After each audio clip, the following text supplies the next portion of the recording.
Hello, বিসমিল্লাহির রহমানির রহিম। সূরা আল ইমরান, আয়াত নম্বর ১০৪।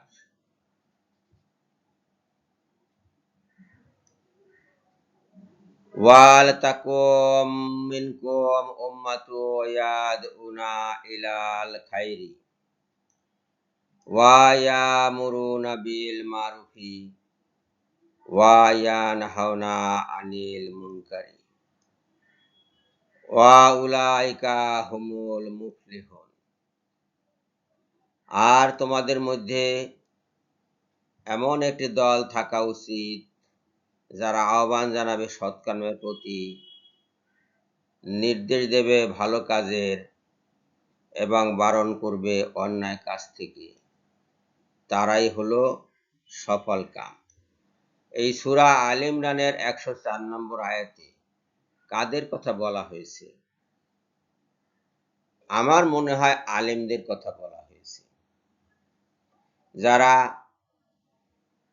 কোরআন আমাদের হাতে পৌঁছে দিয়েছে, যারা হাদিস আমাদের হাতে পৌঁছে দিয়েছে, যারা প্রতিনিয়ত ওয়াজ নসিহত করে আমাদের মাঝে, যারা নামাজ পড়ায়, যারা নামাজের মাসায়লা আমাদেরকে জানায়, রোজার মাসায়লা জানায়, হজের মাসায়লা জানায়, আমাদের হজ করতে সাহায্য করে, যাকাত দিতে সাহায্য করে এবং অসৎ কাজ থেকে বিরত রাখার চেষ্টা করে। অসৎ কাজ যখন রাষ্ট্রীয়ভাবে করা হয় তখন তার বিরুদ্ধে যারা আন্দোলন করে, এবং আমাদের মধ্যে যখন কেউ দলছুট হয়ে ইসলামের বিরুদ্ধে নানা রকম কথাবার্তা বলতে শুরু করে, তখন যারা সেটাতে নিষেধ করে, বাধা হয়ে দাঁড়ায়, এখানে তাদের কথা বলা হচ্ছে। যদিও এদেরকে বলা হচ্ছে মোল্লা। প্রচলিত সামাজিক রীতিনীতিতে এদেরকে মোল্লা বলে তুচ্ছ-তাচ্ছিল্য করা হয়, কিন্তু এরা এই ১০৪ নম্বর আয়াত সূরা আল ইমরানের উত্তরাধিকারী। এরাই নবীদের উত্তরাধিকারী, কাজটা নবীদের। এখানে যা যা বলা হয়েছে এই কাজগুলো মূলত নবীদের কাজ।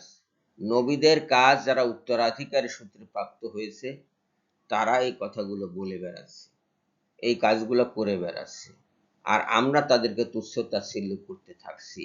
নাউজুবিল্লাহ। যারা বলেন যে হাদিস লিখতে কে বলেছে, ওয়াজ করতে কে বলে, তাদের এ থেকে শিক্ষা নেওয়া উচিত। তাদেরকে আল্লাহ পাক নির্দেশ দিয়েছেন এগুলো করার জন্য, কাজেই তারা এগুলো না করে পারবে না, আর তারা হবে সফল কাম। সফল কাম মানে কি? জান্নাতের অধিবাসী। দুনিয়াতে তাদেরকে আপনি যত তুচ্ছ-তাচ্ছিল্যই করেন, জান্নাতে তারা সবার আগেই থাকবে।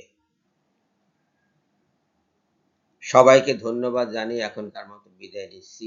আল্লাহ হাফেজ।